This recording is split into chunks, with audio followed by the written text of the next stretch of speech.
이재명 전 지사 부인 김혜경 씨 법카 의혹 관련 이 전체를 어떻게 생각하십니까, 지사님?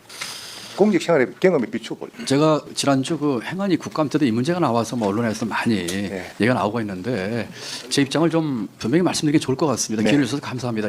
많이 왜곡되고 호도되고 있는데 첫째, 그 감사와 수사 의뢰는 고발은 제가 취임 전인 민선 7기에서 이루어진 일입니다. 그러니까 지사님, 그 이제 뭐 감사나 수사는 지사님 취임하시기 전에 그렇습니다. 했다는 거 아닙니까? 그죠? 그렇습니다. 제가 그걸 여쭤본 게 아니고 이 저기 지사 부인이 이렇게 법카 의혹이 있는데 이거에 대해서 어떻게 생각하시냐는 오랜 그 경험, 공직 경험을 비추어 볼 때. 근데 왜냐면 저희가 감사하거나 고발한 것은 저희 그 경기도 공무원입니다. 그리고 제가 감사하고 수사할 적에도 전직이었습니다. 이미 퇴직을 한 배모라는 분이었는데 그분에 대한 그 감사와 고발이었고 그것도 제가 취임하기 전 임기 전 일이었기 때문에 그 공무원에 대한 얘기를 하면 제가 앞으로 수사 결과에 따라서 법카 유용 의혹에 대해서 어떻게 생각하시냐? 그러니까 뭐 그 다른 그 저희 그 전직 공무원의 그 고발에 따른 수사 결과에 따라서 할 것이 그 외에 다른 분에 대해서는 뭐 제가 언급할 이유가 없다고 생각합니다. 제가 앞으로 경기도에도 네. 유사 사례가 발생하면 이런 공익 제보자가 있어야 우리 경기도가 더 발전적인 방향으로 나아가지 않을까 그렇게 생각 안 드세요? 그분이 공익제보자로서의 인정을 받았는지 잘 모르겠습니다만 뭐 예, 그분 거 자체도 권익에서 지금 검찰 수사로 넘어간 상태이기 때문에 뭐 수사 과정을 통해서 뭐 밝히지 않을까 싶습니다. 지난번 그 국감 끝나고 나서 지사님 답변에 대해서 소위 개딸들한테 엄청나게 공격을 받았다는 언론 보도를 봤는데요. 이 부분에 대해서는 어떻게 생각하십니까? 뭐 그 부분에 대해서 뭐 제가 특별한 뭐 생각을 갖고 있지 않습니다. 제가 얘기한 것을 일부 언론이 잘못 그 호도를 했고 그것을 또 일부 악용한 그런 것들이 뭐 가짜 뉴스 많이 생산되고 나온 것이라고 저는 생각하고 있습니다. 그렇기 때문에 뭐 특별히 이 문제에 대한 팩트를 명명백백하게 밝히는 것이 좋겠다 싶어서 첫째로 감사와 고발은 제가 취임하기 전인 7기에 있었던 일이고 그 당사자도 전직 경기도 공무원이었던 배모란 사람이었다 하는 그 팩트만 알려진다면 뭐 그런 오해가 풀리지 않을까 생각합니다. 설령 오해가 있더라도 개딸들한테 소위 개딸들한테 공격을 받아보니까 그 심정은 어떻던가요? 글쎄요, 저는 그분들이 개딸인지도 모르겠고요. 개딸이 뭔지 저는 잘 모르고 있고요. 언론 보도에 보면 개딸이 뭐 제 나와 댓글에 있습니다. 네. 뭐 이런저런 말들이 실리고 있지만 응원의 댓글 많고 있고요. 네. 뭐 이런저런 댓글을 뭐 제가 잘 보지는 않습니다만 뭐 겸허하게 어떤 의견인지 좀 뭐 듣는 게 지사로서 또 정치인으로서 역할이 아닐까 그 정도 생각을 갖고 있습니다. 그래서 우리 정치가 이렇게 너무 양극단으로 팬덤 정치에 휘둘리면 정말 지사님 같이 온화한 분들 쓸 자리요. 저는 이렇게 보고요. 지사님 초심 그대로 경도 행정 잘 이끌어 주시기 바랍니다.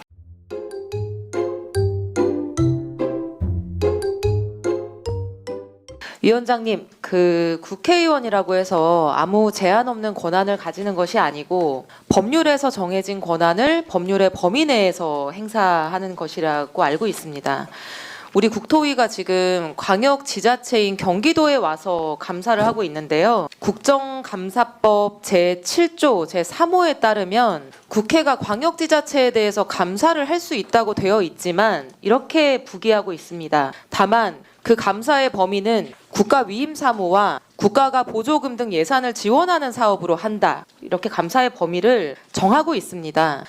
경기도 업무추진비 사용은 국가위임사무도 아니고 경기도 고유사무에 해당하고 국가가 예산 지원하는 것도 아닙니다. 국정감사법상 국회의 감사 대상이 아닌 것이 명백합니다. 왜 국회의원들이 법상 허용되지 않는 거에 대해서 월권적으로 질의를 합니까? 국회와 경기도 의회의 할 일이 엄연히 다른데 그걸 분간하지 못하면 안 된다고 생각을 합니다.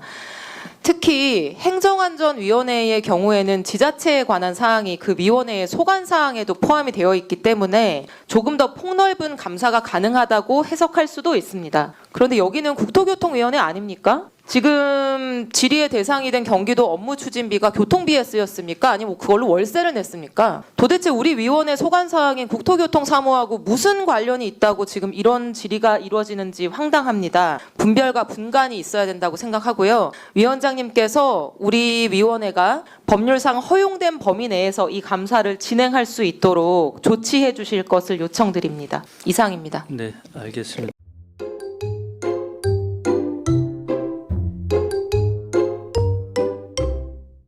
네, 지사님. 지사님 기재부 2차관도 지내신 바가 있는데요. 기재부 2차관실이 도로, 항만 같은 대규모 SOC 사업 총괄하고 또 예비 타당성 조사 관련해서도 관장 업무하는 곳이죠. 네, 그렇습니다. 네, 평생 기재부에서 계셨고 또 2차관 장관까지 하셨기 때문에 이 분야에 대한 경험과 이해도가 누구보다도 높을 수밖에 없다고 생각을 합니다. 그래서 여쭤보는 건데요. 정부가 예비 타당성 조사를 하는 근본적인 이유가 무엇입니까? 이제 대규모 재정 투입이 되는 신규 사업에 대한 경제 타당성 등을 포함해서 결론을 내고 그것이 우리 국민의 삶에 도움이 되도록 하는 것입니다. 그 요약하자면은 국가 예산을 투입할지 말지 여부를 결정하기 위해서 네, 하는 그렇습니다. 거죠. 예. 국가재정법에도 대규모 사업에 대해서 예산을 편성하기 위해 예비 타당성 조사를 실시한다 이렇게 규정을 하고 있습니다. 네, 그렇습니다. 지금 국토부 장관 차관이 7월부터 계속 하는 얘기가 서울 양평 고속도로 노선이 예탄하고 달라진 거에 대해서 설명하면서 예탄은 아무것도 아니다.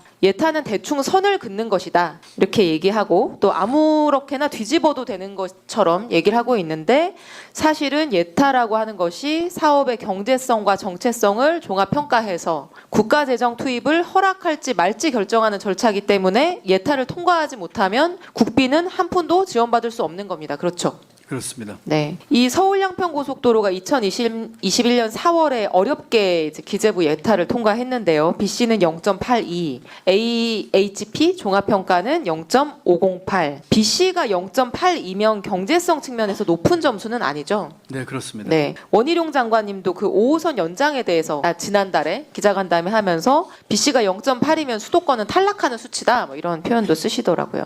그럼 결국에 이 고속도로는 경제성보다는 정책성 점수를 많이 받아서 예타를 통과했다고 볼 수 있는 건데 이 서울 양평 고속도로의 핵심적인 정책성은 무엇이라고 알고 계십니까? 이 평가 항목 중에 보면 상위 계획 반영 등 정책의 일치성이나 지역 주민의 태도 호응도 이런 걸 종합적으로 본 것으로 판단됩니다. 네, 제가 이 예타 보고서를 보고 파악한 바에 따르면 주말마다 출퇴근 시간마다 너무 막혀서 불편했던 평 양수리 일대의 도로들 6번 국도와 서울 춘천 고속도로 등의 교통난 해소가 정책적 평가의 핵심이었던 걸로 생각이 됩니다. 그렇게 이해하고 계신가요? 네, 맞습니다. 네. 7월에 국토부가 이 종점 변경안에 대해서 종점을 변경하면 6번 국도의 교통량을 원안 대비 2,000대 감소시킬 수 있다. 이렇게 발표한 적이 있거든요. 지사님도 알고 계신가요? 네. 네.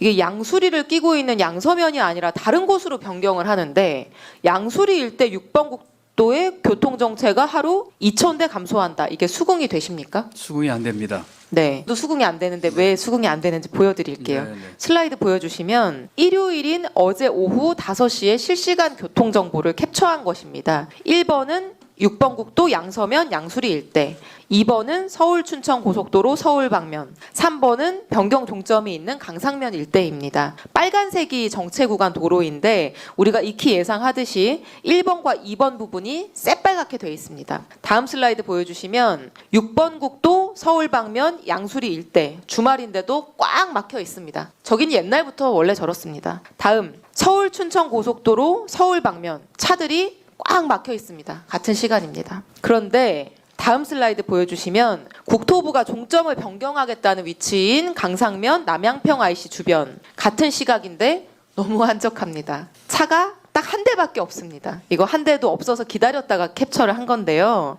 방금 보신 저 서울 방면에 6번 국도 서울 춘천 고속도로 교통정체 해결하려면 이 서울 양평 고속도로의 종점은 어디에 두어야 됩니까? 뭐 당연히 저 양서면 쪽으로 해서 원안대로 가야죠. 네. 이 서울 양평 고속도로 원조가 2008년에 민자 사업자가 경기도로 제안한 맞습니다. 사업이었고요. 그 2008년 민자 최초 제안 당시부터 2018년 예타 사업 제안될 때까지 10년 동안 언제나 종점은 양서면으로 계속 논의가 되고 추진이 됐습니다. 그 이유는 양서면 양수리 일대가 늘 교통 혼잡이 있었던 곳이고 그 문제를 해결하기 위해서 이 고속도로가 논의되고 추진돼 왔던 것이고 그게 바로 정책성 점수가 높게 평가됐던 핵심 이유인 것이죠.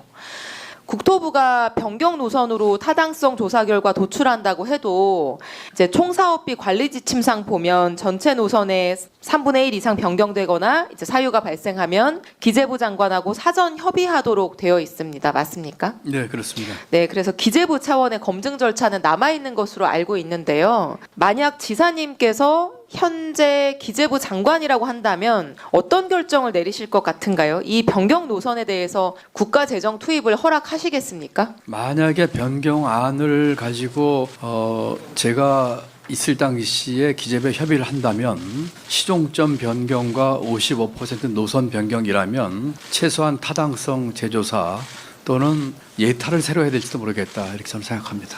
기존 예비 타당성 조사 결과를 비추어서 이 사안을 본다라고 한다면 이 변경 노선은 경제성이 부족할 뿐만 아니라 핵심적인 정책성 요소였던 양수리 일대의 교통 혼잡을 해소할 수 없는 안이다. 이렇게 보는 것이 타당하고 상식적인 것이죠.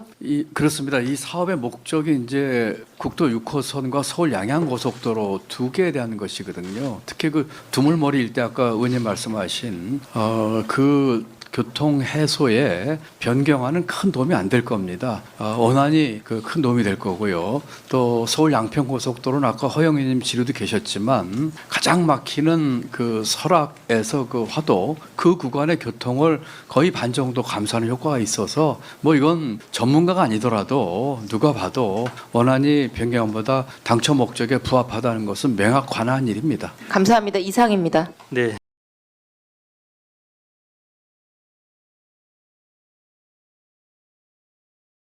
지사님 2012년에 세종시 출범하고 나서 정부 과천청사에 입주해 있던 10여 개 부처들이 세종청사로 잇따라 이전했고 그로 인해서 과천청사 주변의 상권과 도심 공동화가 10년째 심화되고 있는 상황입니다. 잘 알고 계시죠? 네. 네. 이제 종래의 과천청사에는 장차관급 기관이 12개, 6,500명 정도가 상주했었는데 지금은 기관이 4곳 남아 있고요. 이 장차관급 4곳 중에서도 1,600명 규모의 방사청이 이제 작년 대전으로 이전하는 게 결정이 됐고요. 대통령실에서 방통위도 세종 이전 우선 검토 대상으로 이제 지목한 상태입니다.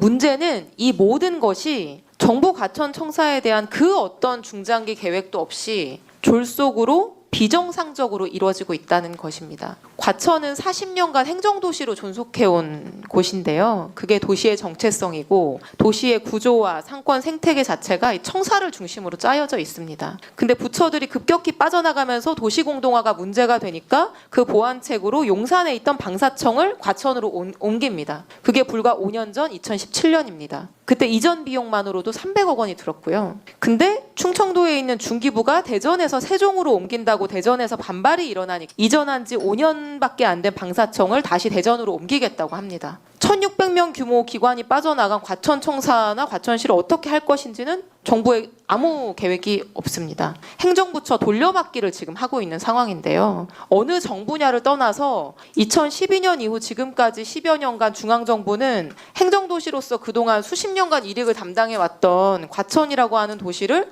완전히 방치해왔다. 저는 이렇게 생각을 합니다. 지금 이 순간에도 정부 과천청사 앞으로 어떻게 할 것입니까? 라고 물어보면 정부 차원의 계획이 없습니다. 과천시 관할하는 경기도지사로서 이 문제 어떻게 생각하십니까? 예, 좀 안타깝게 생각하고요. 저도 거기서 오래 살았고 오래 근무를 했었거든요. 예, 아주 안타깝게 생각하고 있습니다. 그리고 뭔가 이 좀 중장기 비전이 나와야 되겠다고 생각합니다.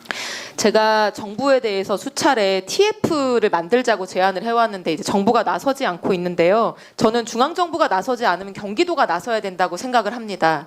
이 도심과 상권 공동화 문제 어떻게 해결할 건지, 지금 지어진 지 30년, 40년 된 정부 청사 어떻게 활용해 나갈 건지, 수도권에서 가장 가치가 높은 국유재산인데 이 과천 청사 일대 부지를 앞으로 어떻게 활용할 것인지 이런 것들에 대해서 경기도가 과천과 TF를 만들어서 연구 용역도 하고 바람직한 방안도 도출해 보기를 제안드립니다. 그렇게 해주시겠습니까? 네, 한번 검토해 보겠습니다. 네. 그리고 과천 청사 앞 유휴지가 있습니다. 9만 제곱미터 되는 국유 행정재산이고 나대지입니다. 아마 잘 아실 겁니다. 지난 정부가 이 유휴지에 아파트 4,000세대 짓겠다고 발표했다가 시민들의 강한 반대에 부딪혔고 결국 그 계획은 철회를 시켰습니다.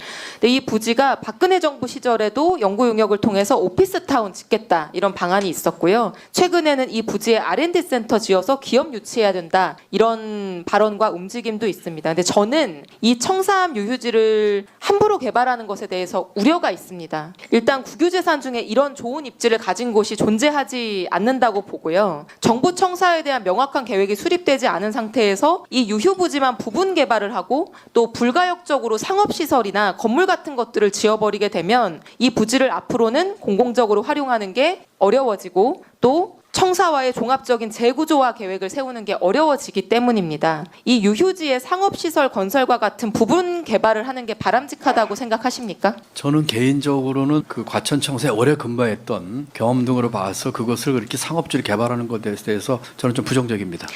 네, 저는 이 부지를 가역적인 방식으로 활용을 하고 또 미래 세대를 위해서 현재 상태에 가깝게 유지하는 것이 국가사회적으로 바람직하다고 생각을 하고 있습니다. 저는 이 유휴지를 수목원 정원법에 따른 지방 정원으로 지정하고 과천의 대표적인 화훼 산업과 결합해서 도심 속 정원으로 플라워 가든으로 만드는 방안에 대해서 상당한 기간 동안 연구를 해왔고 지사님께도 이제 그 내용을 설명드린 적이 있었는데요. 지사님 정원법상 경기도가 지방 정원을 조성할 수 있는데 그 방안에 대해서 검토해 주시겠습니까? 네, 검토하겠습니다. 그 지난번에 이소영 의원님께서도 그 말씀이 계셨고 저는 그 부지를 그냥 졸속으로 환불해서는 안 된다고 생각을 합니다. 중장기적으로 그 가장 좋으면서 또 지속하는 그런 방안을 찾았으면 좋겠습니다. 같이 그 안에서 같이 검토해 보겠습니다. 네, 이소영 위원님 수고하셨습니다.